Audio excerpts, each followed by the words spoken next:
Ataontsika ny rafanentanana zakazaka masina ny andininy voalohany ihany.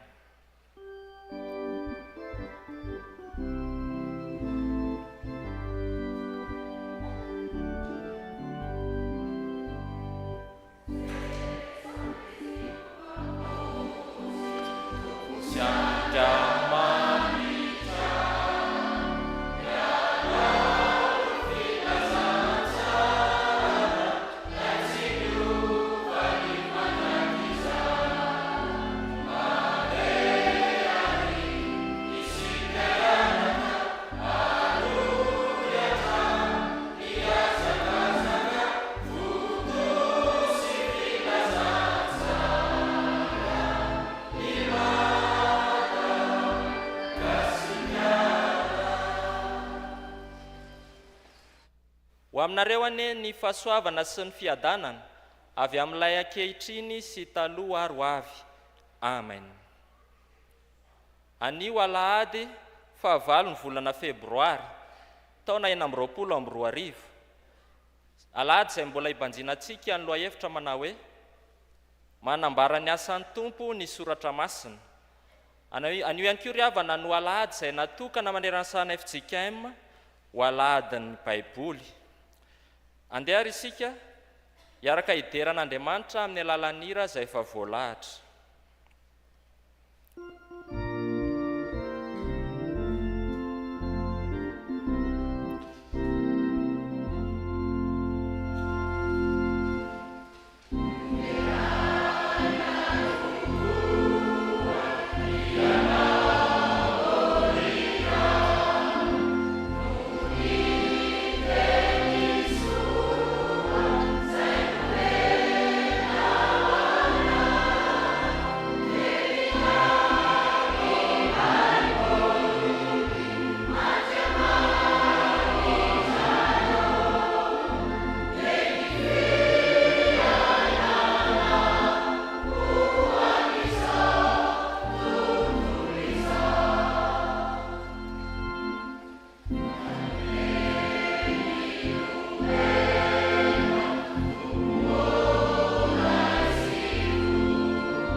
Mideranao izahay ry Andriamanitra mpahary ny lanitra sy ny tany ary ny zavaboary rehetra eo aminy. Mideranao izahay ry Jesosy Kristy mpamonjy sy mpanavitra anay. Mideranao izahay ry fanahy masina izay mampahery sy mitari-dalana anay. Mideranao izahay noho ny amin'ny teninao izay nomenao anay, ny Baiboly izay mirakitra ny teny fahariana sy teny fiainana ao anay.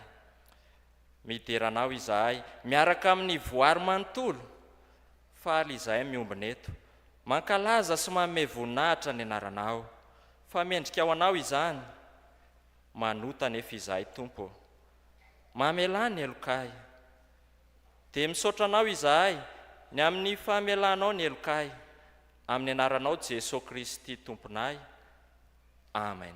Mazoto toerana riavana. Ny litorjia amin'ny endriny faefatra na ny litorjian'ny fiderana no arahantsika izao isika dia tonga eo amin'ny fotoana izay hanambarana ny raharaham-piangonana.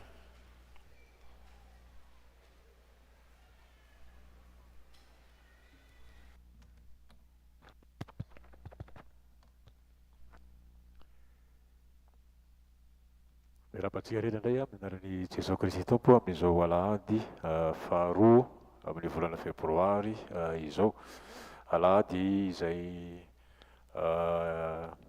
mitondranam-bavaka ny baiboly moa arak'izay efa niraintsika teo ary iombonantsika manerana ny sahany FJKM izany fiombonana amin'ny fitondranam-bavaka ny baiboly izany eo ny fampelezana ny filazantsara ihany koa mifandraika amin'izany indrindra raha riva izany hoe anio tolakandro moa zany dia isy ny fanompoavavahana fisaorana an'Andriamanitra izay ho tanterahana eny amin'ny FJKM Analamahitsy anio tolakandro amin'ny roa sasany fanompoavavahana fisaorana an'Andriamanitra hoy aho ny amin'ny faha-20 taona ny fikambanany mampely baiboly malagasy izay ny anankiray voalohany fa ny anankiray faharoa koa ny antony izany fanompoavavahana zany dia eo ihany koa ny fisaorana an'Andriamanitra noho ny amin'ny faha-90 taona ny baiboly malagasy ka ireo zany no anasanantsika raha ny tolakandro amin'ny roa sasany eny amin'ny FJKM Analamahitsy izany fanompoavavahana fisaorana an'Andriamanitra izany. Ny anankiray faharoa dia eo ihany koa ny fanompoavavahana izay ho fisaorana an'Andriamanitra anio tolakandro ihany koa amin'ny roa sasany ny amin'ny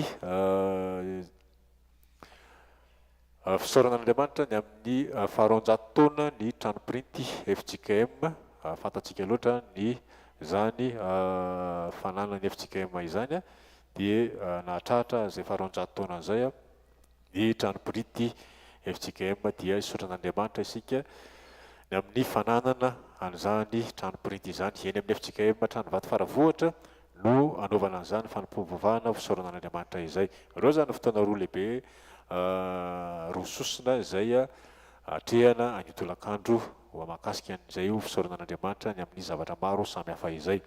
Ny eto amin'ny fiangonantsika kosa ny sampanelala kristianina dia lahady faharoa anio tahaka ny fivoriana mahazatra isaky ny lahady faharoa dia miantso ny mpikambana rehetra ao amin'ny sampanelala kristianina ho tonga rahariva amin'ny roa sasany. Ny sampana vokovoko manga dia anatanteraka ny fifampiara-bataona amin'ny alahady heriny anio dia rehefa avy eo moa zany izay mpikambana ao zany dia mba mijanona rehefa avy eo mba mivory kely andinihana ny amin'izay entina anatanterahana zany fifampiara-bataona amin'ny heriny anio izany. Rehefa avy eo moa zany ny anio tolakandro zany ny fikambanan'ny diakona sy loholona no manatanteraka ny fifampiara-bana. Ny katekomenina dia efa miditra moa zany efa nandeha ny fisoratana anarana tamin'ny alahady heriny raha hariva amin'ny 3 ora tolakandro zany no fidirana amin'izany katekomena zany miantso antsika zany sy mbola vonona ny an'olon-tena ho mpiray latabatra amin'ny tompo ho amin'izany dia manomboka mianatra anio tolakandro amin'ny 3. Ny fandaharam-potoana manaraka dia ny sabotsy ho avy zao eto amin'ny fiangonantsika isy fampiatranoana izay ho tanterahana indray eto ny fofify zany no hiantrano eto amin'io sabotsy faha-17 ny volana febroary amin'ny 2 ora tolakandro vahoaka be ny ao anatin'io fofify io dia isika diakona sy loholona zany tsy miantehatra fotsiny hoe iza ny tompony anjara amin'ny sabotsy io fa isika rehetrarehetra zany no miaraka mifanampy amin'ny fandaminana amin'io sabotsy fotoanan'ny fofify eto amin'ny fiangonantsika io. Zay no mahakasika ny sabotsy faha-17 ny volana febroary fa ny melohan'izay kosa ny manomboka rahampitso misy an'ilay hoe herinandro ny fianakaviana eto amin'ny fiangonantsika zay isy indray zany fampianarana samihafa anovozana aloha hevitra samihafa zay hoentin'ireo ray aman-dreny mpitandrina mifandimby eto mandritra an'izany herinandro manomboka rahampitso zay isaky ny amin'ny 9 hariva dia taonantsika fiangonana indray zany mba ndray fampianarana hafa indray manomboka rahampitso ka hatramin'ny zoma ho avy zao.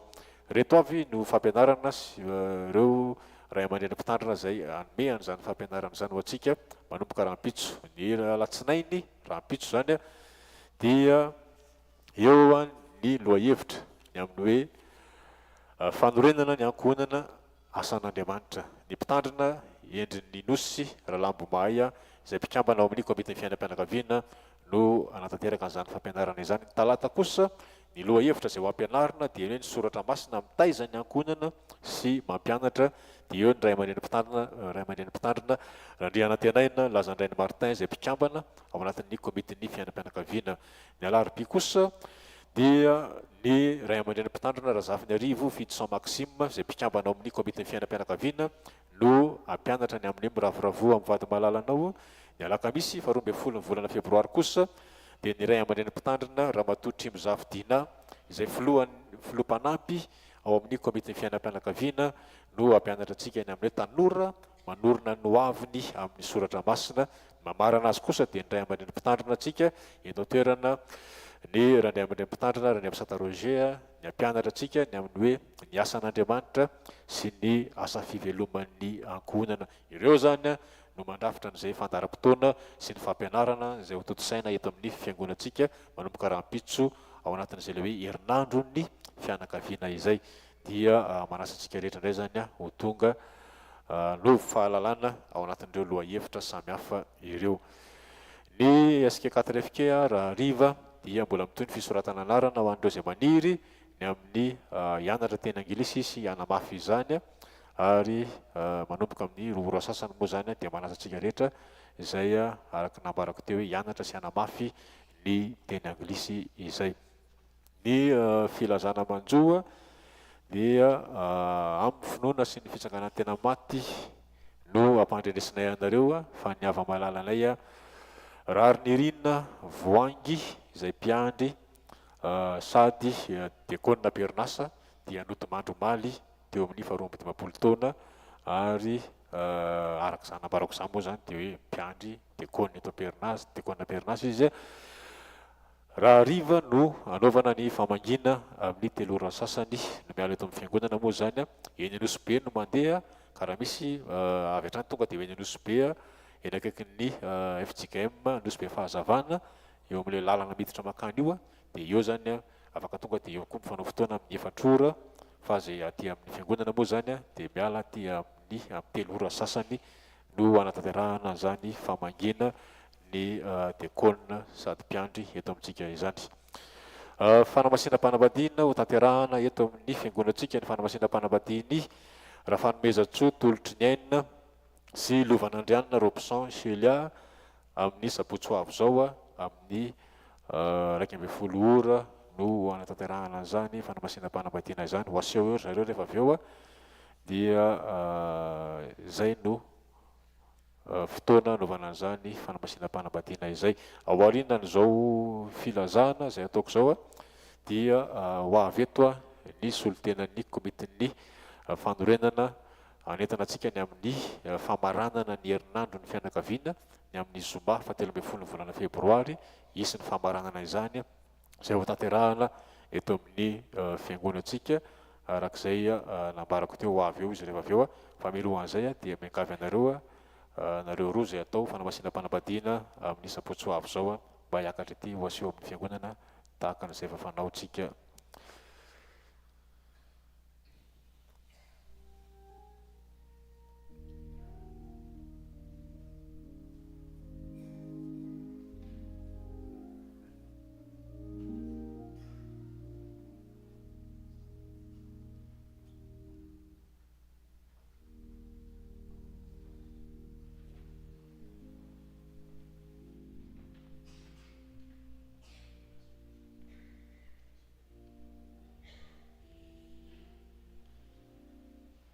Isaorana ny tompo ry havana ny amin'reto zanatsika zay iroso amin'ny dingan'ny fanambadiana ary maniry ihany koa ny tondra ny tokantran'izy ireo tsofina rano eto amin'ity fiangonan'Andriamanitra ity. Dia mampahery azy ireo ndaran'izy ireo dia tanterahana amin'ny sabotsy 14 febroary avy izao, zany hoe ao anatin'ny Saint Valentin mihitsy. Dia mitondra mbavaka izany fotoana lehibe izany itsika ary mampahery azy ireo. Tena Andriamanitra izay entina ampaherezana anareo dia arak'izay hita ao amin'ny Isaia 1:7 eny andininy 10.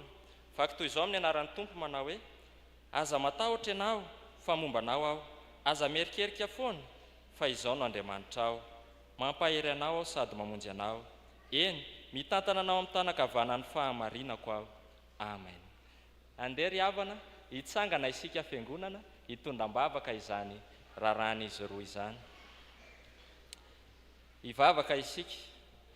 Ry Tompo tianay io misaotra anao izahay, misaotra ny amin'ireto zanakao izay mitondra ny fanambadian'izy ireo ho tsofina rano eto amin'ny tempolinao masina. Dia ianao Andriamanitra no ahatoy izany fikasana tsara ao amin'izy ireo izany. Ianao Andriamanitra ihany koa no ampahery ireo tanora izay mbola mikasa iroso amin'izany dingana izany mba ho tonga amin'ny sehatra ny fisofana rano mariazy ihany koa. Dia apetraka eo am-pelantananao Tompo ny fiainan'izy ireo, ny fanomanana, ny fikarakarana rehetra ary indrindra ny fahavononana ara-panahy ahafahana miatrika izany fotoana lehibe andro ray toazato eo amin'ny fiainan'izy ireo izany. Dia ampelantananao ny fiainanay Tompo, ny anaranao ny vavanay toy izany. Amen. Mahazo toerana ry havana dia mandray tanana anareo ny anaran'ny fiangonana.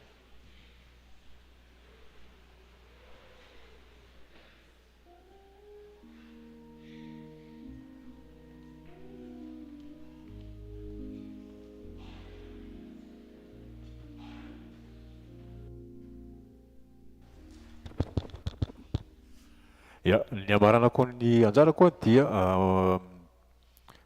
misy mpiara-mivavaka amintsika zanaky ny fiangonana rehefa avy eo tonga dia efa mba mampiomana antsika fotsiny ahako fa rehefa avy eo ny ray aman-dreny mpitandrina moa mbola nazava azy amin'ny atsipiriany.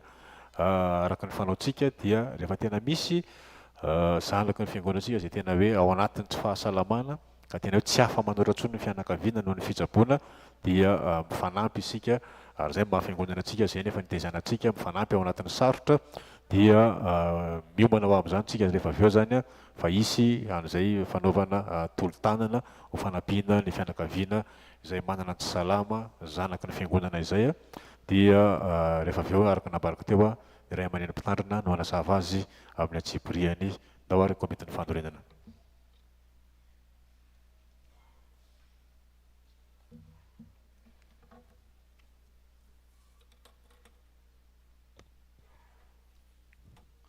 Dia mbola faly miarabantsika rehetra indray ry havana ary manonina trany ny fiadanan'i Jesosy Kristy ho amintsika tsirairay avy.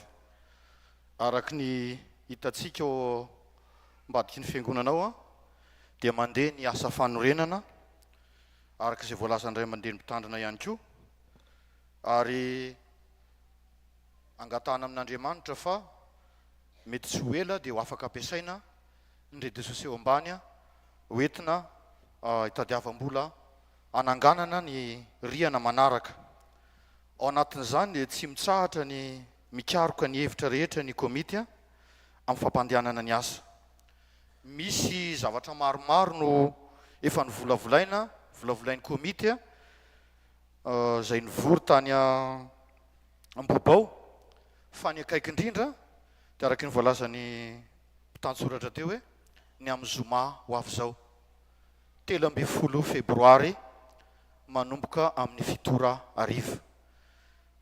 Ao aorianany fahakalazana ny fetin'ny fianakaviana, ny herinandron'ny fianakaviana dia ho faranantsika amin'ilay takariva mahafinaritra izany herinandro ny fianakaviana izany amin'ny zoma 13 febroary manomboka amin'ny 7 ariva, zany hoe vita ny fotoam-pivavahana eto dia mitoy atsy amin'ny espace Salema izay efa ampiasaintsika sady anatanterahana izany fitadiavam-bola izany.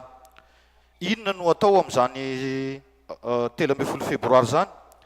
Misy sakafo mpifaliana izay ho karakaraina misy an'ity lista ity a eo amin'ny komity a zay andraisana an'lay tapakila raisina ty tapakily ty a etsy amin'ny komity eo a dia misy an'ity tapakily ty raisinao rehefa mandray ny tapakila dia misy sakafo maromaro ato mety samy manana ny safidy ny olona dia atao le komandy larobe ho avy zao a 2 febroary a no farany anaterana ny komandy satria efa maromaro efa ty be resiko ty zao fa 970 dikan'izay a efa misy olona 970 zany efa nandray an'io be io a dia mba iarovana mba tsy hoe tsisy tsy ahazo zay tonga eo a dia atao aloha le komandy a mba tsisy ambiny koa ilay sakafo ka izany no anentanana antsika ny amin'ny fandraisana anjara araky ny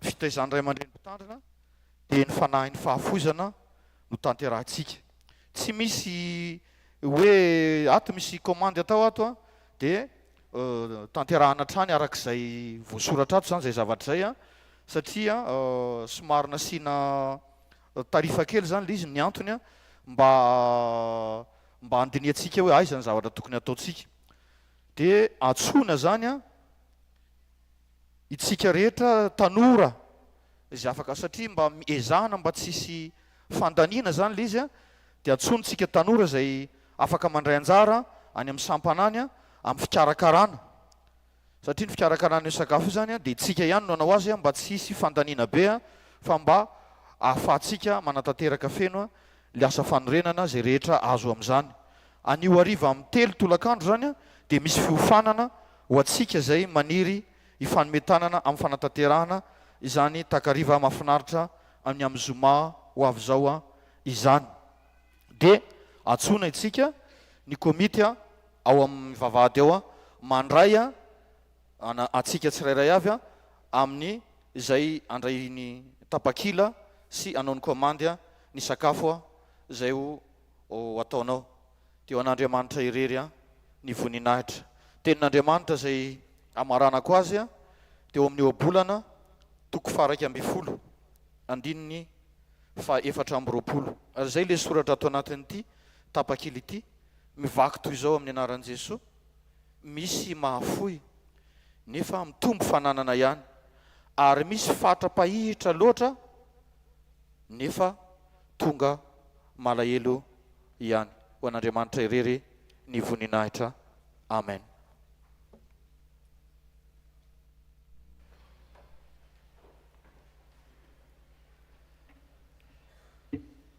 aoka hitsangana ny fiangonana iarahantsika mamaky ny salamo 110 ny 1:7 hatramin'ny 1:9. ny anaran'ny tompo manao hoe inona ny arovan'ny zatovo ny lalakaleva tsy ho voaloto ny fitandre manaraka ny teninao tamin'ny foko rehetra nitadiavako anao aza vela ivily ala mididinao aho atao poko ny raketako ny teninao mba tsy hanotako aminao isaorana nenao Jehova ampianaro any didinao ny molotro ny netiko ny laza ny fitsipika rehetra izay naloko ny vavanao ny lalan'ny teny vavolombelonao no ifaliko tahaka ny faliko amin'ny arena rehetra ny didinao no saintsainiko ahidiniko lalanao ny didinao no iraviravoko tsy ho adinoko ny teninao amen. Mahazo toerana ry havana.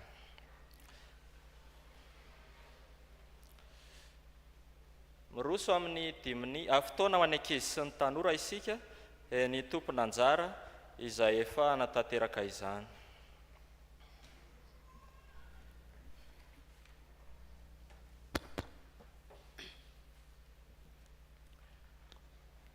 Dia mbola faly miarahaba antsika rehetra izao fotoana natokana ho an'ny 10 minitra ho an'ny tanora sy ny ankizy izao ary manonona ny fiadanan'ny tompo ho amintsika rehetra. Angatana mba hitsangana ny ankizy, ny tanora ary ny ao amin'ny sampana sekoly alahady.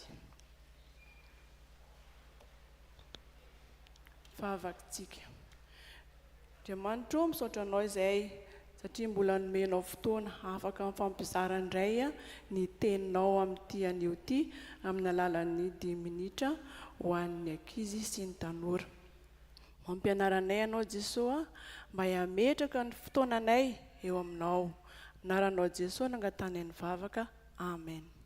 Petraka isika. Ny tenin'Andriamanitra izay akatsika fampianarana dia hita ao amin'ny Salamo.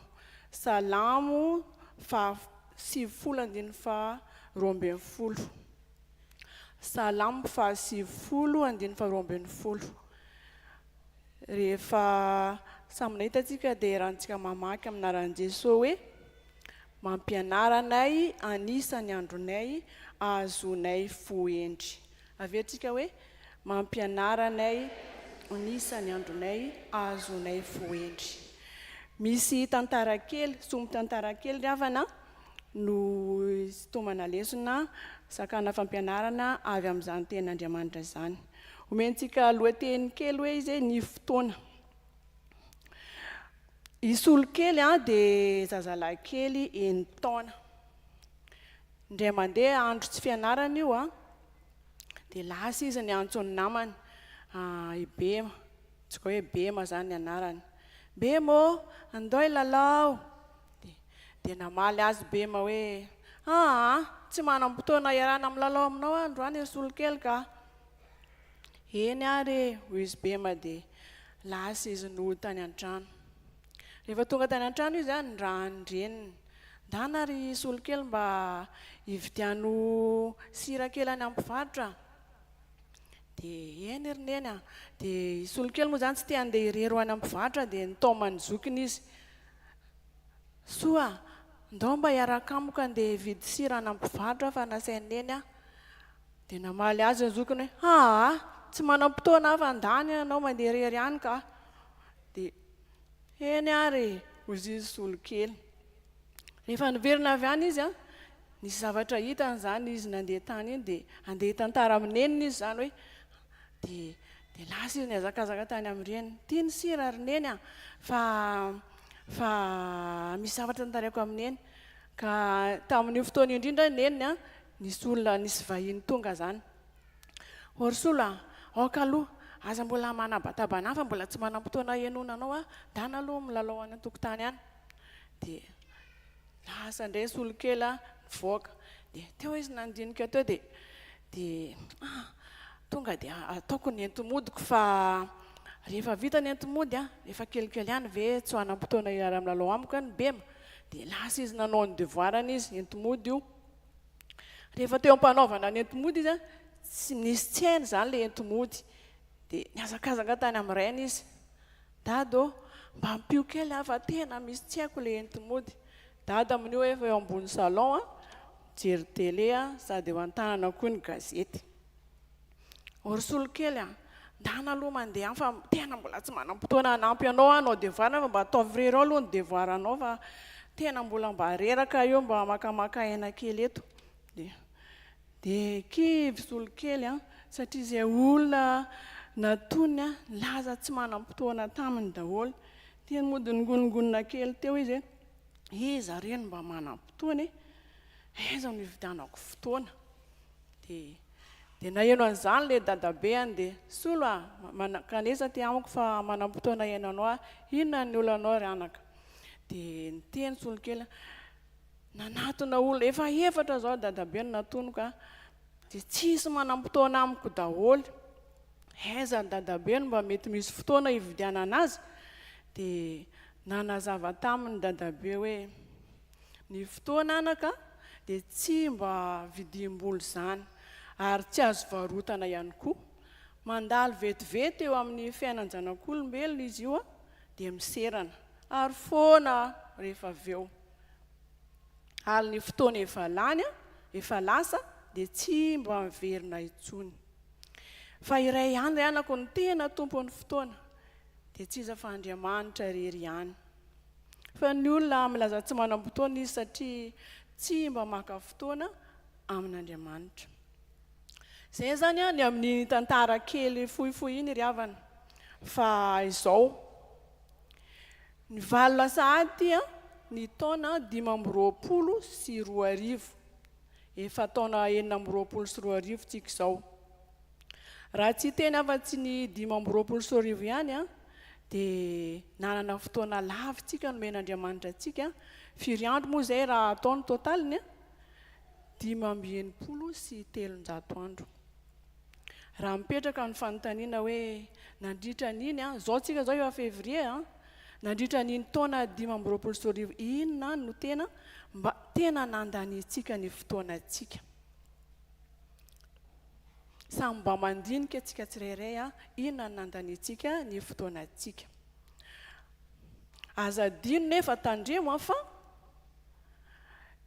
ny devoly dia miezaka mafy izy amily antsika andany ny fotoanantsika amin'ny zavatra samihafa.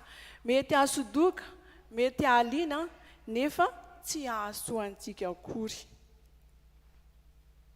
Satria inona ny tanjon'ny devoly? Ny hanalavirantsika an'Andriamanitra. Tsarovy koa nefa fa i Jesosy ilay tompon'ny fotoana. Dia inona no andanian'i Jesosy ny fotoanany? Mipetraka eo ankavanany iray izy mifona ho antsika amin'ny fitarainana tsy azo tononona. Inona hoe nataon'i Jesosy? Mipetraka eo ankavanany iray mifona ho antsika amin'ny fitarainana tsy azo tononona. Izao ary vaovao ny taona efa araky ny lazaiko teo fa efa février Saady ny taona 420. Andao tsika ay ametraka amin'ny fotoanantsika eo amin'ny Jesosy mba handraisantsika fitahiana avy aminy. Fa tsy sanatria ho lany foana ny fotoanantsika izay velariny eo anoloantsika. Satria tena manampetra tokoa sady voaisa ny fotoana iainantsika eto ambonin'ity tany ity. Averina indray le soratra masina teo hoe averintsika farany. Mampianaranay anisany andronay ahazonay voendry. An'Andriamanitra irery ihany ny voninahitra. Amen.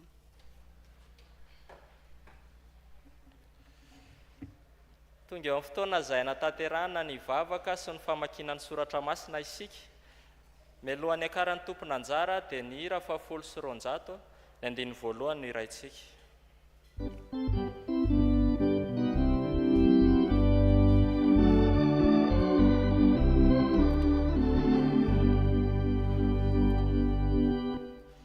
Sovatso tokony fitsipika Tompo Andriamanitro Teny maso aina eriko Bahoan'izay mano So tsy manaparo ny fitsipika Iravoanay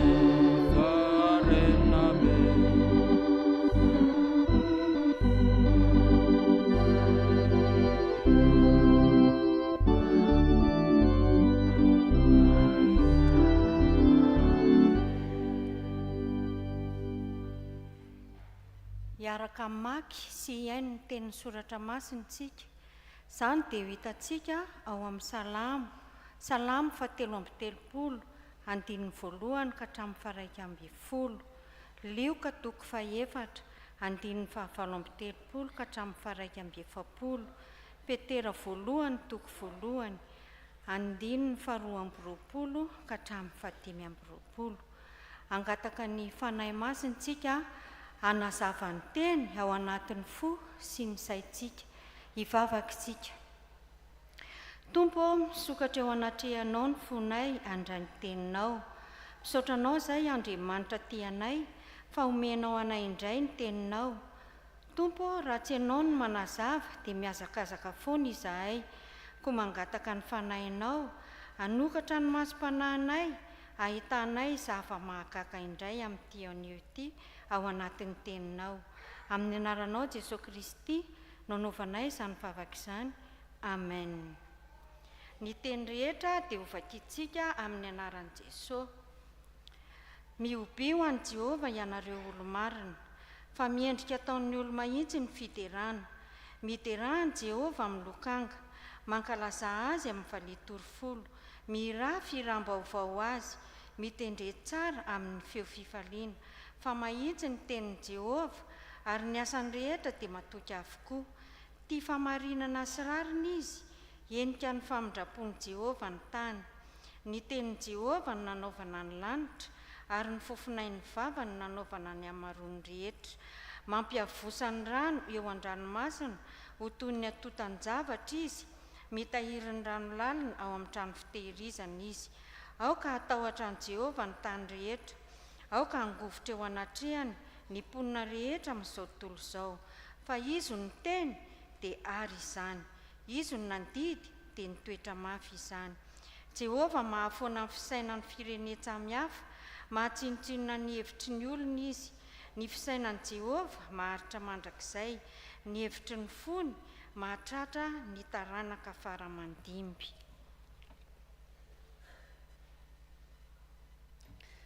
Ary noho nitsangana niala tao amin'ny sinagoga Jesoa dia niditra tao amin'ny tranon'ny Simona, ary azo nitazo mafy ny rafozam-bavin'i Simona, ary izy ireo no nangataka tamin'ny sitrana azy. Dia nitsangana teo akaikiny izy ka nentiny mafy ny tazo, dia niala tamin'ny vehivavy izany, ary nitsangana niaraka tamin'izay izy ka nanompo azy ireo. Ary raha nilentika ny masoandro, ny olona rehetra izay nanana marary tamin'ny aretina samihafa dia nitondra azy teo amin'ny ary dia nametra tanana tamin'izy rehetra tsirairay izy ka sitrana azy.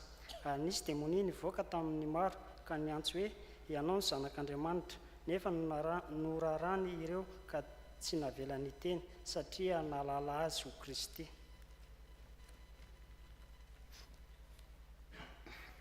Satria efa nodiovina ny fanahinareo tamin'ny fanarahana ny fahamarinana ho amin'ny fitiavan'ny rahalahy tsy miangatra, dia nifankatiava fatratra amin'ny fo. Efa teraka indray ianareo, tsy tamin'ny vo mety ho loha fa tamin'ny tsy mety ho loha, dia ny tenin'Andriamanitra izay velona sady maharitra. Fa ny nofo rehetra dia tahaka ny ahitra, ary izay mety ho voninahitra dia tahaka ny vonin'ny ahitra. Malazo ny ahitra ka mihintsana ny voniny, fa ny tenin'ny Tompo maharitra mandrakizay, ary izany no tenin'ny filazantsara izay nitoriana taminareo. Ray masonao manamasinana amin'ny fahamarinana, fa ny teninao fahamarinana. Amen. Eo am-pitsanganana ry havana nanaovantsika ny hira voalahatra mialohan'ny afatr'Andriamanitra.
Azo toerana ry havana.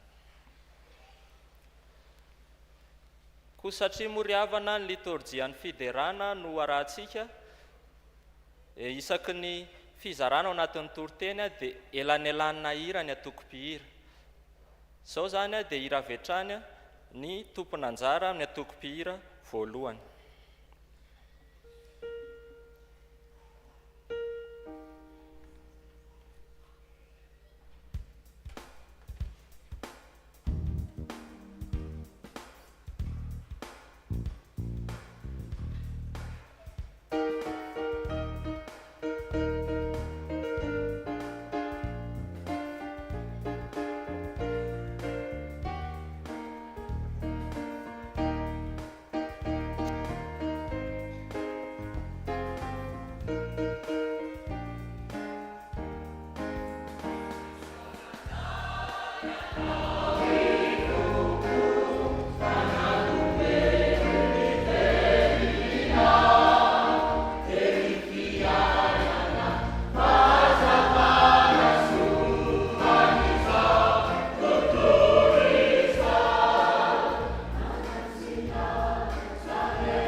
araka ny efa natsidika tery am-piandohana ry havana dia anio no alahady izay natokana mandrerana sany FJKM ho alahadin'ny baiboly. Ao anatin'ny baiboly no ahitantsika ny soratra masina, ary voarakitra ao anatin'izany soratra masina izany ny tenin'Andriamanitra. Rehefa mamaky ireto perikopa telo izay voalahatra ao antsika androany ireto isika, dia mahatsapa ny herin'ny tenin'Andriamanitra. Fandeha ny epistily nosoratan'i Petera voalohany toko voalohany 2:20 hatramin'ny 2:5 no raisitsika. Dia omentsika aloha hevitra izao toriteny izao hoe ny vokatry ny fandraisana ny tenin'Andriamanitra. Ny vokatry ny fandraisana ny tenin'Andriamanitra, jerentsika voalohany dia ny hoe mahatonga fahaterana indray. Ny vokatry ny fandraisana ny tenin'Andriamanitra mahatonga fahaterana indray. Ny vokatry ny fandraisana ny tenin'Andriamanitra faharoa, manadio ny fanahiam-piny. Ny vokatry ny fandraisana ny tenin'Andriamanitra faharoa, manadio ny fanahiam-piny. Ary ny vokatry ny fandraisana ny tenin'Andriamanitra fahatelo, mampianatra hifankatia. Andeha ry havana ho jerentsika ny fizarana voalohany manao hoe ny vokatry ny fandraisana ny tenin'Andriamanitra mahatonga fahaterana indray. Araka ny 2:17 vaky toy izao amin'ny anaran'ny Tompo manao hoe fa efa teraka indray ianareo, tsy tamin'ny vo mety oloha fa tamin'ny tsy mety oloha, dia ny tenin'Andriamanitra izay velona sady maharitra. Amen.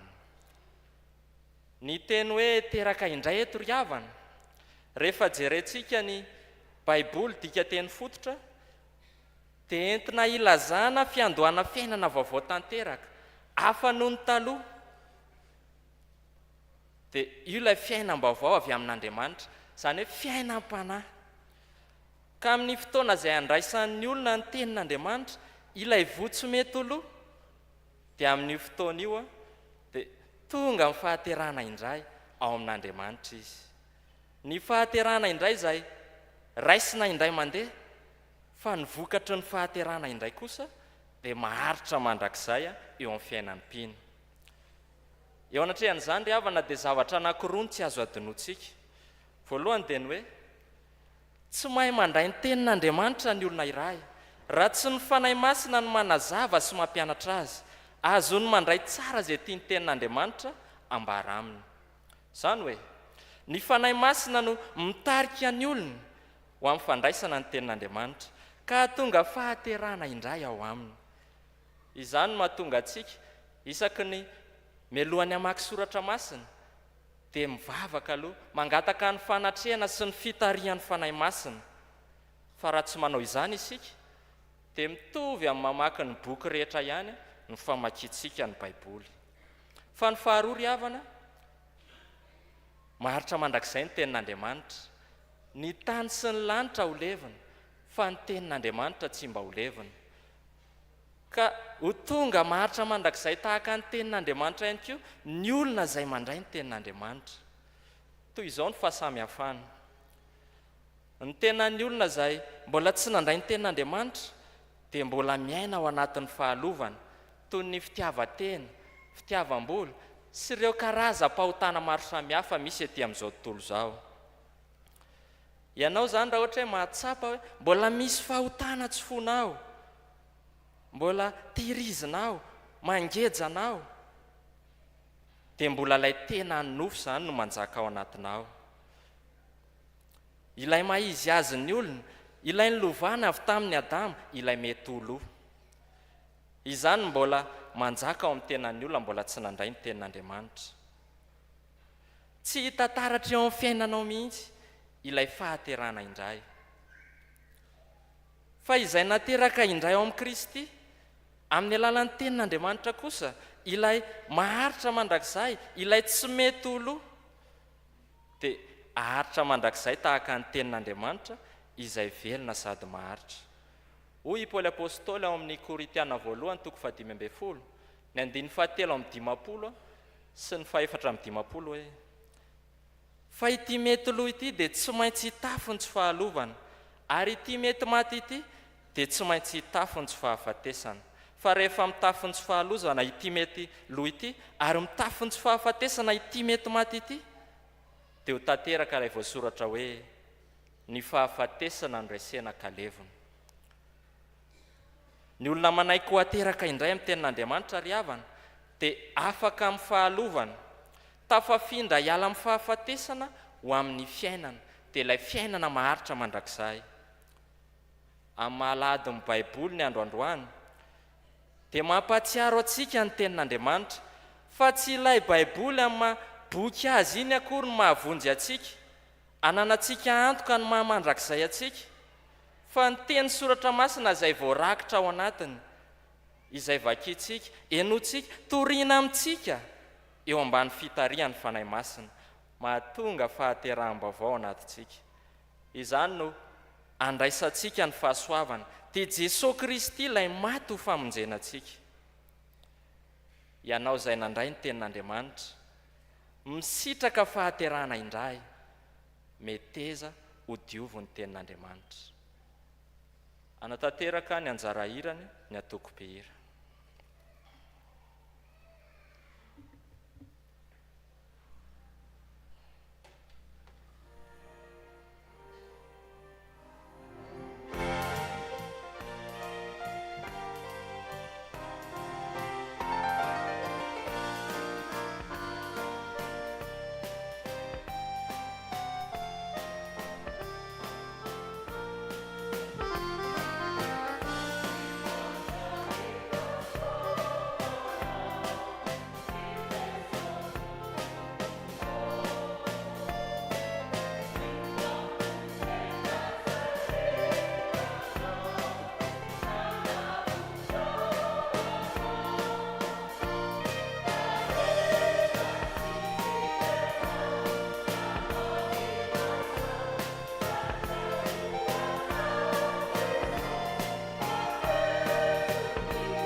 hitantsika tao amin'ny fizarana voalohany teo ry havana ny hoe ny vokatry ny fandraisana ny tenin'Andriamanitra mahatonga fahaterana indray.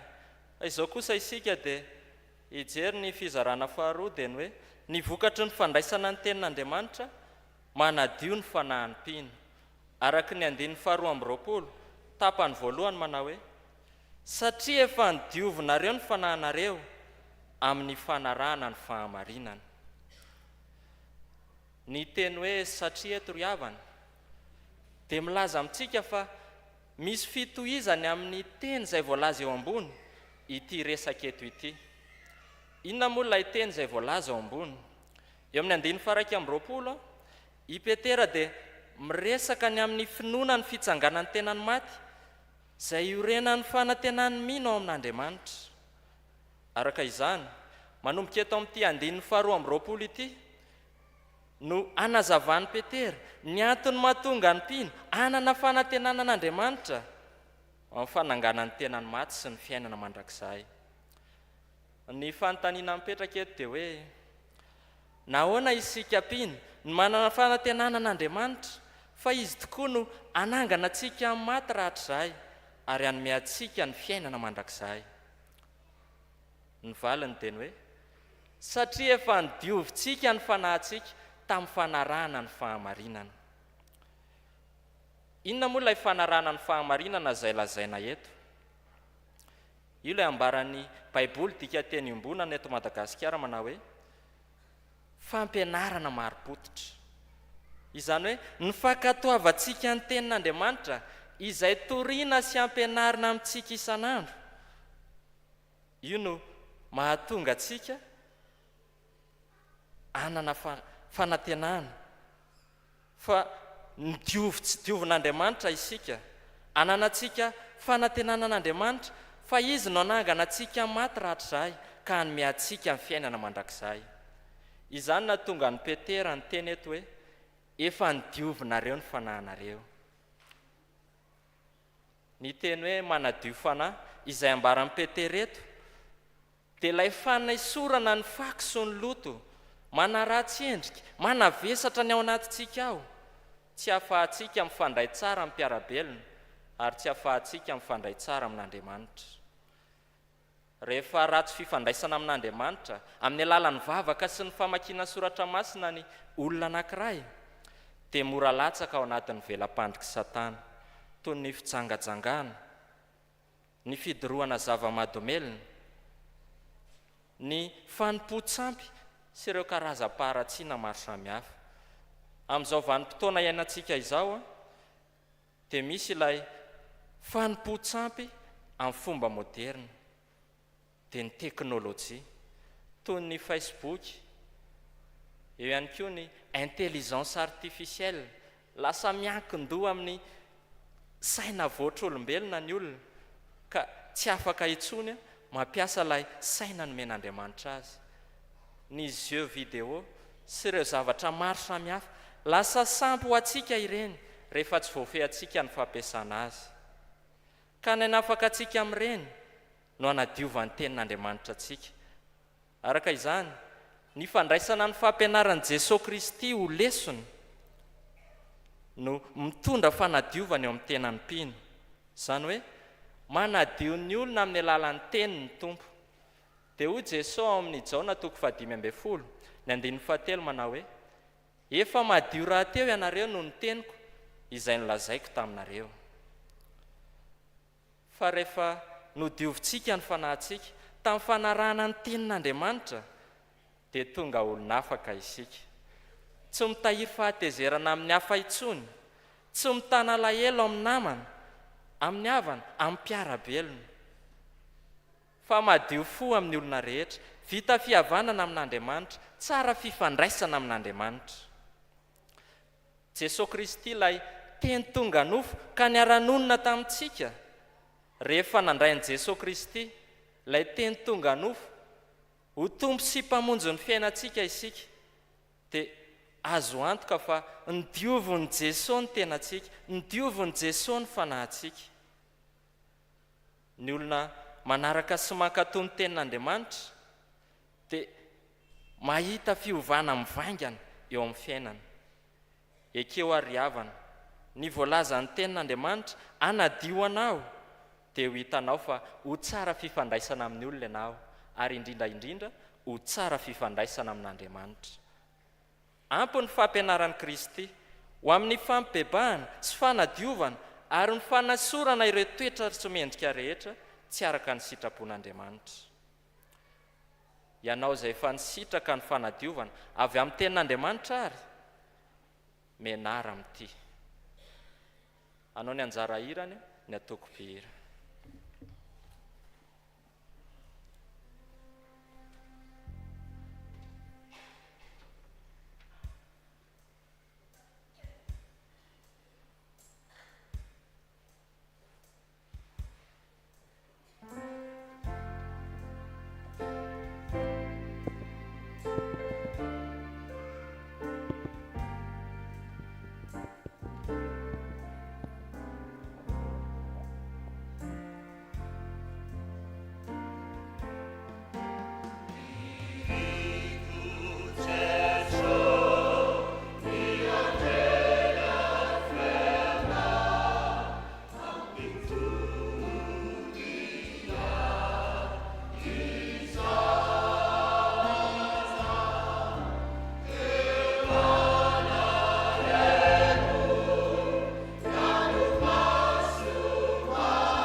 Efa hitantsika atao amin'ny fizarana voalohany teo ry havana hoe ny vokatry ny fandraisana ny tenin'Andriamanitra mahatonga fahaterana indray, ary tao amin'ny fizarana faharoa dia ny hoe ny vokatry ny fandraisana ny tenin'Andriamanitra manadio ny fanahanam-pina. Izao kosa isika dia tonga eo amin'ny fizarana fahatelo farany amin'izao toriteny izao dia ny hoe ny vokatry ny fandraisana ny tenin'Andriamanitra mampianatra hifankatia. Ny vokatry ny fandraisana ny tenin'Andriamanitra mampianatra hifankatia. Araka ny 2:20 tapany faharoa manao hoe ny fahamarinana ho amin'ny fitiavan-drahalahy tsy miangatra dia mifankatiava fatratra amin'ny fo. Amen. Nosoratan'i Petera ity epistily ity ho an'ireo mpino kristianina izay niely tany Ponto, tany Azia, Galatia, Kapadokia, Bitinia, vokatry ny fanendrehana izay niatra tamin'izy ireo. Ny tanjony tamin'izany dia ny ampahery ireo mpino manoloana ny fitsapana sy ny fanenjehana izay miantra aminy. Teo ihany koa ny fampianarana azy ireo hiaina hatrany araka ny filazantsara, na dia any am-pelezana lavitra ny Jerosalema ary izy ireo. Mba tsy ho voasarika ao amin'ny fomba mampanao ny olona any amin'ny toerana izay misy azy ireo tsirairay avy, fa isan'ny tanjon'ny Petera ihany koa ry havana. Raha nanoratra ity epistily ity izy dia mba hahaizan'ireo mpino kristianina any am-pelezana hifankaty, ka izany nahatonga azy ny teny manao hoe mifankatiava fatratra amin'ny fo. Rehefa jerentsika ny teny Grika tsanainy izany, dia misy karazany efatra ny fitiavana, fa ny telo amin'ireo ihany no resantsika androany. Voalohany dia ny fitiavana agape, ny filia ary ny erosy. Samy hafa ny hevitr'ireo eo amin'ny fiainana andavanandro. Ny fitiavana agape dia ilay fitiavan'Andriamanitra, ny tiavan'Andriamanitra ny olona, ary io ihany koa no tian'Andriamanitra hifankatiavan'ny olona. Ilay fitiavana izay manolotra ny ainy hamonjy ny hafa, fitiavana tsy mitady takalo, fitiavana tsy misy fepetra, ary fitiavana dia ny fitiavana na dia ny fahavalo azy. Io ilay ambaran'ny Petera eto hoe mifankatiava fatratra amin'ny fo. Ny matoan-teny agapao nampiasainy eto, ary mbola nataony tamin'ny filaza mandidy izany, satria efa nandray ny fanadiovana avy amin'ny tenin'Andriamanitra ny mpino, dia omena didy mba hifankaty amin'ny fo. Fa mbola nampiarahany amin'ny teny hoe fatratra, mifankatiava fatratra. Ny teny hoe fatratra ry havana, rehefa jerena ny teny Grika dia azo adika ihany koa hoe amin'ny herinao rehetra. Izany hoe raha miteny izany Petera eto hoe mifankatiava fatratra amin'ny fo, dia azo lazaina hoe mifankatiava arak'izay tratry ny hery ao anatinao. Dia ilay fitiavan'Andriamanitra antsika, izay nitiavan'Andriamanitra antsika, fa raha io fitiavana io no ampanjakaintsika ao an-tokantrano, dia mirindra sy milama amin'ny fiainan-tokantranontsika. Raha io fitiavana io no manjaka eo amin'ny fianakaviana, milama ny fiainam-pianakaviana, tsisy an'ilay olona mitratrevatreva, sarotra lamina. Raha io fitiavana io no manjaka eo amin'ny fiarahamonina, misy fiadanana ny fiarahamonina misy atsika.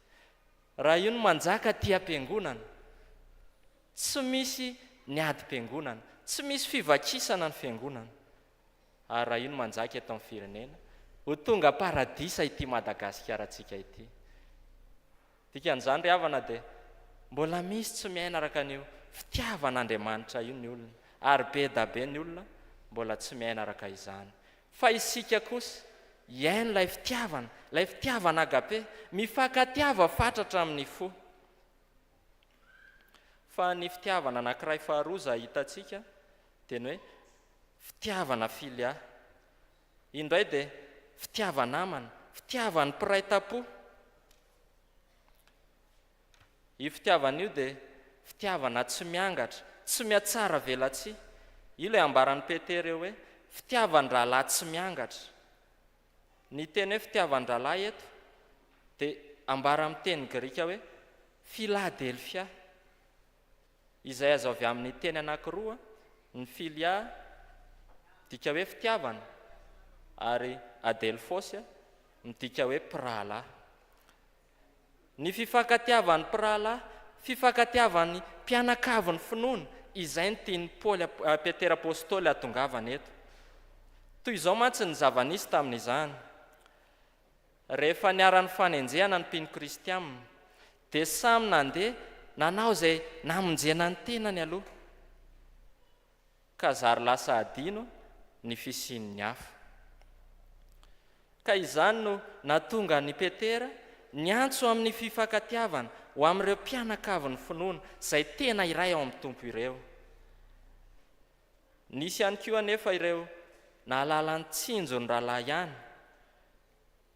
fa saingy hoe ireo namany jiosy ihany no nitsonjovony fa ireo jentilisa kristianina kosa dia navelany ho fahatany.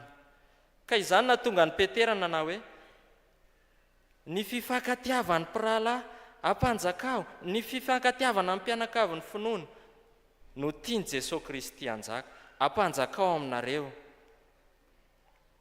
Ilay fitiavana tsy mety tsara velatsy, ry havana malala rehetra ao amin'ny tompo.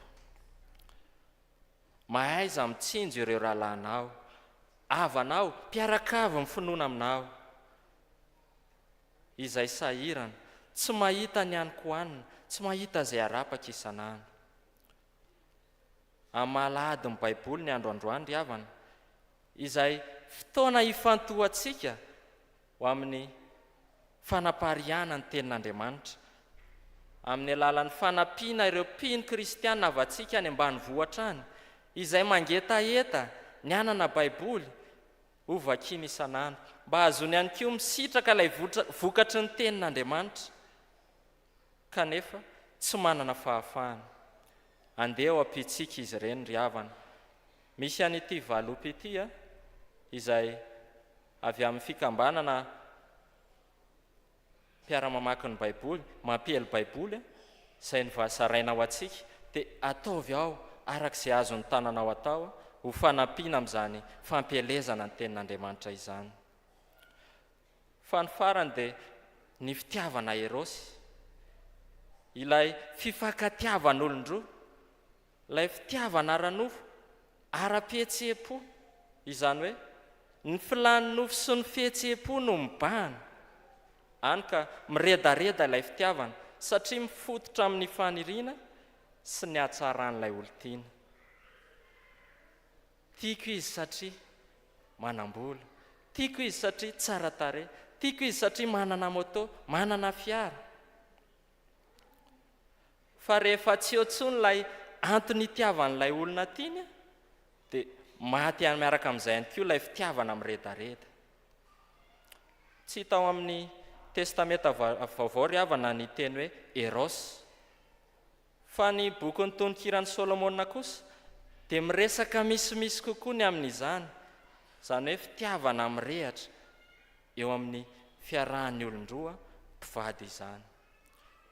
Hoy ny mpitoroteny hoe miravoravoa amin'ny vady malalanao amin'ny andro rehetra mandalo foana, fa izay efa nomenanao ety ambany masoandro dia ny andronao rehetra mandalo foana, fa izany no anjara amin'ny andro iainanao, amin'ny fisasarana izay isasaranao ety ambany masoandro. Mpitoroteny 7:5. Toy izao kosa ry havana no hevitry ny teolojiana protestanta mahakasika ny fitiavana Erosy io. Misy fifanoherana mafy eo amin'ny Erosy izay mitady ny mahasoa ny tena sy ny agape izay manolotra ny tena. Ny Erosy dia maneho ny maha-olombelona saingy tsy maintsy eo ambany fifihezan'ny agape, izany mba tsy ho lasa ao amin'ny fitiavan-tena. Ho avy izao ny 14 février, andro ny mpifankatia, Saint Valentin hozy isika. Dia io ry havana ilay voalaza ny Romanina 12, ny 2 manao hoe aza manahaka ny fanaon'izao tontolo izao, fa miova ao amin'ny fanavaozana ny saina, ahafantaranareo ny sitrapon'Andriamanitra, dia izay tsara sady akasitrahana ny marina.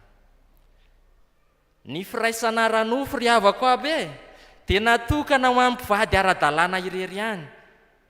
Ny ankoatra izay dia fahotana, fijangajangana eo anatrehan'Andriamanitra. Tsy hoe fady amintsika akory ny mankalaza ny fety mifankatia, fa ny fady amintsika dia manao ny zavatra mifanohatra amin'ny sitrapon'Andriamanitra amin'ny andro ny fety ny mpifankatia sy amin'ny androm-piainantsika rehetra.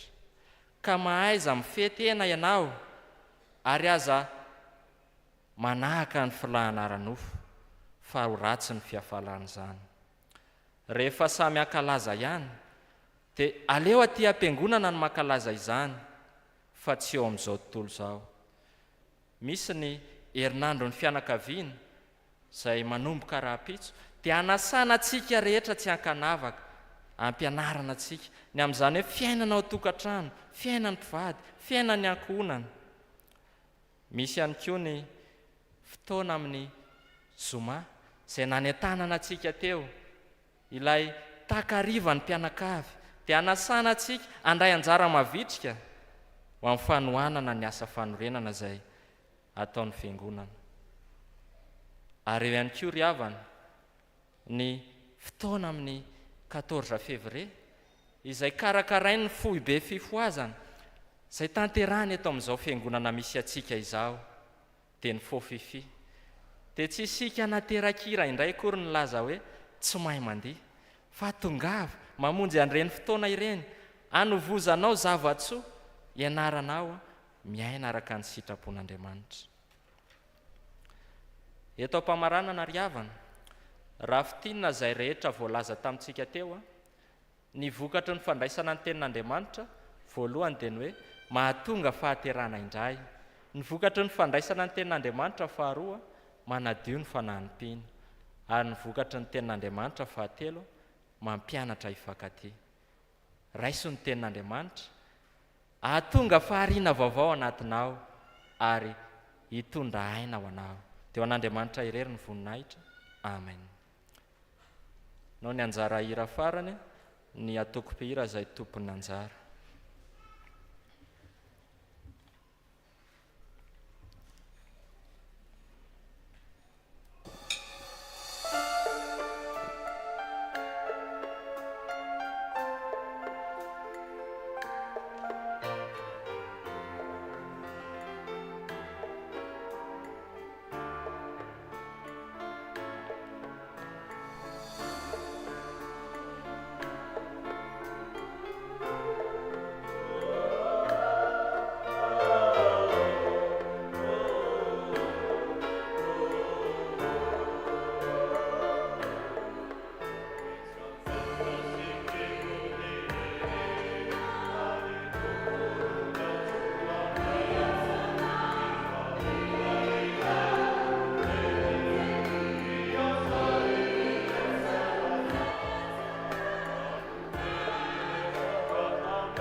Hivavaka isika. Ry Tompo ray ny an-danitra, misaotra anao izahay ny amin'ny teninao, izay nilaza marimarina amin'ny ahy, ny amin'ny vokatry ny fandraisanay ny teninao, mahatonga fahaterana indray eo amin'ny fiainanay, manadio ny fanahinay ary mampianatra anay hifankaty. Tompo, ny teninao no hitoetra betsaka aty anatinay, ahafahanay mandeha araka ny sitraponao, ahafahanay miaina ao anatin'ilay fiainana izay noharianao anay dia ny fiainana mandrakizay. Petraka eo am-pelantananao ny aminay tsirairay avy ireto. Eo Tompo ny asa fivelomana, ianao Andriamanitra no anolo-tsaina anay, ampahery anay, ahafahanay mampandroso izany asa fivelomana izany, mba ho tonga loharanom-pitahiana ho anay sy ny ankonanay ny asanay. Eo ihany koa ny fianarany ankizy, dia ianao Andriamanitra no ampahery azy ireny, anolo-tsaina, ampianatra, hitari-dalana, ny fanainao masina no hitoetra amin'izy ireny. Tompo, tanterao amin'ilay teninao manao hoe: fa ho ataoko lohany ianareo fa tsy ho rambony, ary ho ambony fa tsy ho ambany. Petraka eo am-pelantananao ny amin'ny fikambanana mampely baiboly malagasy, ianao Andriamanitra no ampiroborobo ny asa fampielezana ny baiboly manerana ity nosy malalana ity. Toa ny fanahy mazoto Tompo, ireo tompona ndraikitra isatsokajiny ao anatin'izany seha-panompoana izany. Petraka eo am-pelantananao ihany koa na amin'izao fiangonana FJKM Salema vaovao 67 hectare izay misy anay izao. Ao ny ray aman-dreny mpitandrina sy ny ankohonany, ampaherezo izy ireo, ampinao ny amin'ny asa fitoriana izay efa neken'izy ireo teo anatrehanao. Ireo birao mpiara-miasa aminy, ny lola sy ny dekona ary ny mpianakavy ny finoana. Tompo, ataovy matoky anao izahay, aza mafona masaraka anay, fa miara mandeha aminay ny amin'ny asa rehetra izay tanterahanay. Dia roborobo tokoa ny asa fitoriana filazantsara izay tanterahany eto anivon'ny fiangonana. Petraka eo am-pelantananao ny fiangonan'i Jesosy Kristy eto Madagasikara, ny FJKM, ianao no ampahery ny fiangonanao, ampahery ny vahoakanao. Eo ihany koa Tompo ny firenenay, tsy misy miafina aminao ny amin'ny firenena mpanota, toerana mbola anjakan'ny loto izao Madagasikarana izao. Kanefa raha ny zanaka tokoa ny manafaka anay, dia ho afaka tokoa izahay. Afa ao anatin'izany Tompo ity Madagasikara malalana ity. Ndreto izahay tsirairay avy, manana ny etaeta-ponay, faniriana lalina ao anatinay ao. Emeno anay Tompo ao anatin'izao vavaka mangina izao.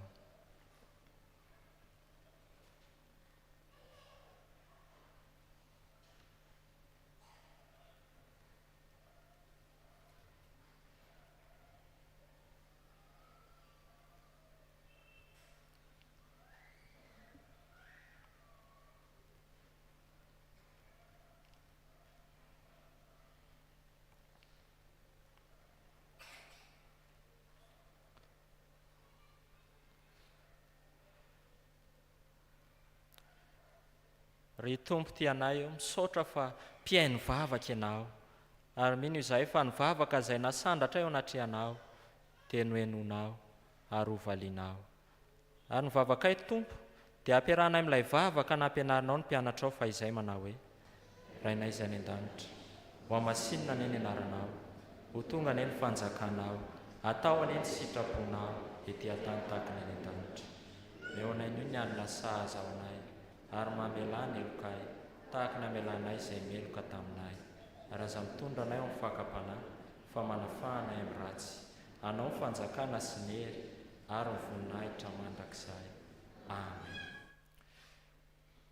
Andeha ry havana eo am-pitsanganana no iarahantsika manonona ny fanekem-pinoana laharana faharoa na ny fanekem-pinoana nikianina, aoka hitsangana ny fiangonana.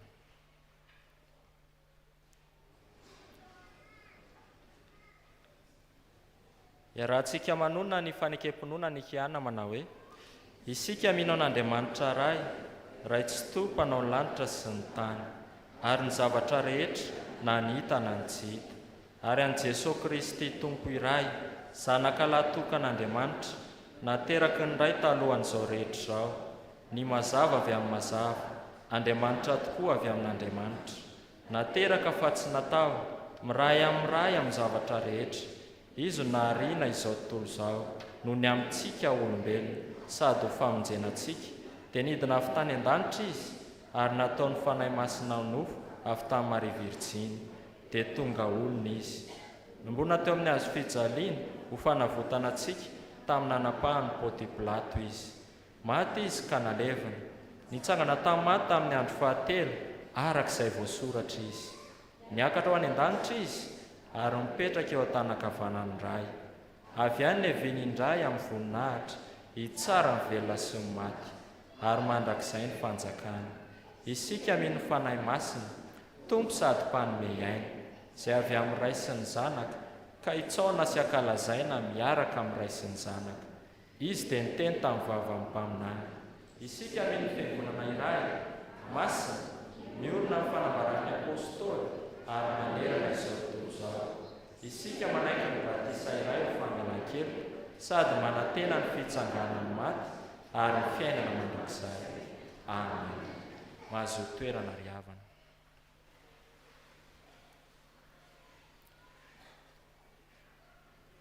Tonga eo amin'ny fotoana izay hifampiarabantsika mpianakavin'ny finoana isika, dia andeha hifampiaraba isika hoe arabaina tratra soa no tolorany tenin'i Jesosy. Arabaina tratra soa no tolorana ny tenin'i Jesosy. Raisy tanana ny eo akaikinao sady tsikitsikio izy.